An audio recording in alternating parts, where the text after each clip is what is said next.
የመድኃኒዓለምን የሚዘክር ሰው ግን ሌሎች ነፍሳትን ጨምሮ ከሲኦል ያወጣል። የመድኃኒዓለምን ዝክር የሚዘክር ሰው ማለት ጠላውን ብትጠጡት እንደ ጸበል ቁጠሩት። የመድኃኒዓለምን ዝክር ንፍረውን ብትበሉት እንደ መድኃኒት ቁጠሩት፣ ይፈውሳቸዋል። አክብራችሁ ከተጠቀማችሁት ማለት ነው።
ነገራችን ላይ እቺ የማርያም ጣት ነው የምንላት ትንሽ ወጣት የማርያም ጣት ነው የምንላት ለምሰ ኦኬ ስንጣላ በምን ነው የምንታረቀው በዚህኛው ነው የምንታረቀው አቤት አቤት በዚህኛው ነው እንዴ ምን ይቅርታ በዚህኛው ነው እንዴ ምን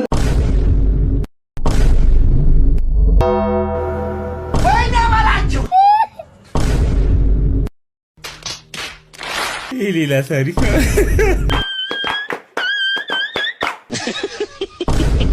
አና ኦኬ እመቤታችንን ጸንሳ አንድ ዘመድ ሞቶ ስታለቅስ የሞተው ሰውዬ ራሱ ተነስቶ ለሃና የእግዚአብሔር አያቱ አመሩ ጆሮዬ ነው የእግዚአብሔር አያቱ እንዲቻላል እንዴ ሃና ሆይ ሰላምታ ላንቺ ይገባሻል ብሎ እንዲቻላል እንዴ መስክሯል። አብይ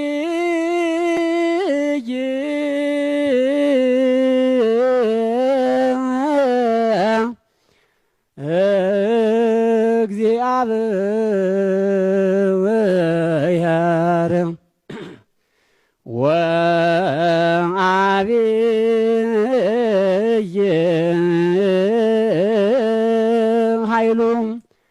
ኃይሉ ንጉሥ ዶክተር አብይ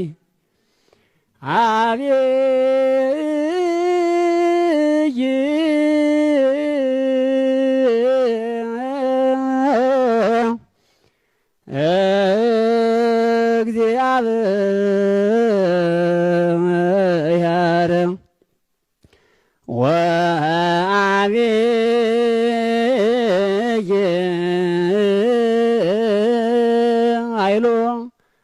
ኃይሉ ንጉሥ ዶክተር አብይ ወአልቦ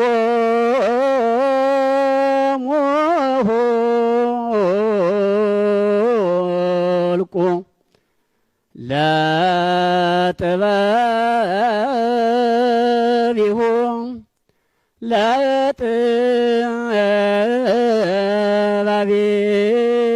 ለጥበቢሁ ወአልቦሙ ቅዱሳን እኮ ምድር ውስጥ እኮ ቅዱሳን ዋልድባ ገዳም አሁን ብዙ ሰው ያውቀውም የዋልድባ ገዳም ሚስጥር የድንጋይ ቆብ እኮ ተሰፍቶላቸው ምድር ውስጥ ያሉ ሰዎች አሉ እስከ ምጽአት ድረስ እንዲቆዩ የማይሞት ሕያው ይሆኑ ክርስቶስ ራሱ ተቀመጡ እስከ ምጽአት ያላቸው ተክልዬ 7 ዓመት በአንድ እግራቸው ቆመው ጸለዩ ብለ እኛ ላይ ለምን በቃ እኔማ 6 ወርም በእግሬ ብቆም ምንም ማመጣው ለውጥ የለም ብለ ተስፋ ለምን ታስቆርጠናል? በቃ እኛ የሞተልን ጌታ አለ ይበቃናል። የአቡዬን አይን ወፍ ጠጣች ብለ ፈኒ ነገር አትንገረን። በቃ አንፈልግም። በቃ አንፈልግም። አባይና ጣና የት ሄደው ነው የሰው አይን የምትጠጣው? እግዚአብሔር ሞልቶት ስሙ የተባረከ ይሁን። ተን በቃ አታክብዱብን። በቃ ዘመዶቻቸውም ከብዶባቸው አይሙቱ። እውነቱን ተናግር። ለየትኛው ጊዜ ነው ዓለማውያን እንኳን 100 ዓመት ለማይሞላ እድሜ ብለው ቅመው ጠጥተው አጨሰው ሁሉን ነገር አድርገው ይከናወናሉ። ታዲያስ እኔስ ከነሱ የተሻለ ከ100 ዓመት በላይ ልኖር ነው? ባለችኝ እድሜ እንቅጩን ተናግሬ ባልፍ ይሻለኛል እንጂ ወንድሞቼና እህቶቼ ታላላቅና ታናናሾቼ ሲታረዱ ማየት አልፈልግም። ስለዚህ እንቅጩን እናገራለን። መዳን በሌላ በማንም የለም። እንድንበት ዘንድ ከሰማይ በታች የተሰጠ ኢየሱስ ብቻ ነው። ሃሌሉያ። አሉልህ ጫካ ውስጥ እንደ ግንድ ቆመው ሰው አይመስሉም፣ ዛፍ ነው የሚመስሉት። እላያቸው ላይ ምናምን በቅሎ እየጸለዩ ነው። ምን አድነኝ፣ መንግስትን አትንሳኝ፣ እባክህ የዘላለም ሕይወት ስጠኝ እያሉ እና እንደነሱ ልትሞክር ታስባለህ? ብትሞክር እነሱ ጋር ብትደርስ ነው። እነሱም ግን እንዲህ እያሉ ነው፣ እባክህ አድነኝ፣ የዘላለም ሕይወት ስጠኝ። መጽሐፉ ለሚያምን ሁሉ እምነቱ ጽድቅ ሆኖ ይቆጠርለታል አለ። ይሄን የኪዳን ደም ለምን ትረግጣለህ? ይሄን የጸጋ መንፈስ ለምን ታክፋፋለህ? ለሆኑ ፓስተሮች፣ ለሆኑ ጴንጤዎች፣ ለሆኑ ቄሶች፣ ለሆኑ አገልጋዮች፣ ለሆኑ ጳጳሳት፣ ለሆኑ ሸከና ኖ ስጋ ናቸው፣ ሟች ናቸው። አፈር ይለብሳሉ፣ ይቀበራሉ፣ ይሞታሉ፣ ብል ይበላቸዋል። መስዋዕቱ ግን እግዚአብሔር ረክቶበት ጨርሷል። አብረክቷል። የሚሻለው የጸጋው ክብር ይመሰገን ዘንድ አይደል ያደረገው እግዚአብሔር። መጽሐፉ የሚለው የጸጋው ክብር ምን ይል ዘንድ እንድታመሰግን። ይጸድቃለሁ ብሎ መልካም መስራት፣ ይጸድቃለሁ ብሎ መንከራተት፣ ይጸድቃለሁ ብሎ በጎ፣ ይጸድቃለሁ ብሎ ድሃ ማብላት፣ ይጸድቃለሁ ብሎ መልካም ስራዎች ላይ ይጸድቃለሁ። እንግዲህ አስቡ፣ እኛም ድሃ እንረዳለን፣ ግን ይሄን ለእናንተ አልነግርም። ድሃ የሚረዳው ለምንድን ነው? በክርስትና ለመጽደቅ ነው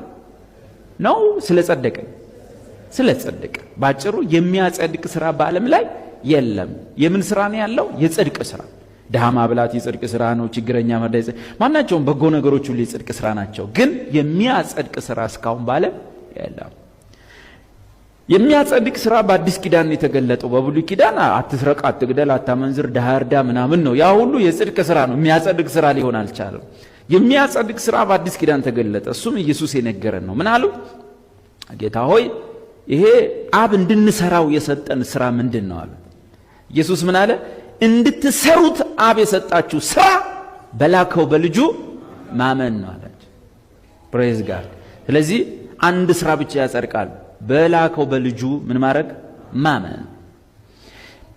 አብ የሰጠን ስራ እሱ ያጸድቃል። በመጽሐፍት የተሰጡን በጎ ስራዎች ሁሉ የጽድቅ ስራ ሲሆኑ እግዚአብሔር በልጁ የሰራውን ሳያምኑ መስራት ዋጋ ቢስ ያደርጋል። እግዚአብሔር በልጁ የሰራውን ስትሰራ እምነት ጽድቅ ሆኖ ይቆጠርልሃል። ስለዚህ ስለ ጸደቅ ትሰራለህ። በመጽደቅ ምክንያት የጽድቅ ፍሬ ታፈራለህ እንጂ የሚያጸድቅ ፍሬ የለም። ራሱ አጻጻፉ የጽድቃችሁን ፍሬ ታሳድጉ ዘንድ ነው። አዳምና ሔዋን ተጋቡ። እሺ፣ ስላሴ ለአዳም ወርቅ ሰጥተውት ነበረ።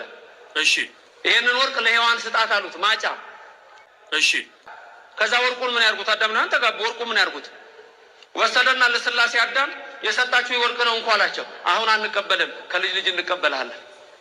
እሺ፣ ያ ወርቅ ሲወርድ ሲዋረድ የት ደረሰ?